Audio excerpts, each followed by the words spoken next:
இன்றைக்கி முட்டை அடை குழம்பு தான் செய்ய போகிறோம். அதுக்கு ஒரு கடாயில் எண்ணெய் ஊற்றி கடுகு, வெங்காயம், கருவேப்பிலை, பச்சை மிளகா, தக்காளி போட்டு வதக்கிக்கலாம்.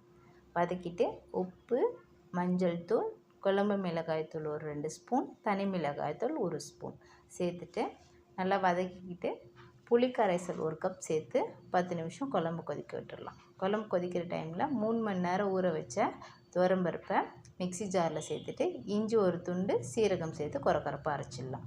ஒரு கிண்ணத்தில் 2 முட்டையை உடச்சி ஊற்றிட்டு மஞ்சள் தூள், மிளகாய் தூள், உப்பு, தனி மிளகாய் தூள், கருவேப்பிலை, பச்சை மிளகா, வெங்காயம் சேர்த்து இந்த பருப்பையும் சேர்த்து கலந்துக்கலாம். 1 ஸ்பூன் பருப்பு மட்டும் சேர்த்துக்கிட்டு தேங்காய், சோம்பு போட்டு அரைச்சி கொதிக்கிற குழம்புல சேர்த்துக்கலாம். ஒரு தவாவில் எண்ணெயை ஊற்றி இந்த கலக்கி வச்சிருந்த முட்டையை 2 பக்கமும் வேக வச்சுக்கலாம். வேக வச்சு சின்ன சின்ன பீசஸாக கட் பண்ணி குழம்புல சேர்த்தா முட்டை அடை குழம்பு ரெடி.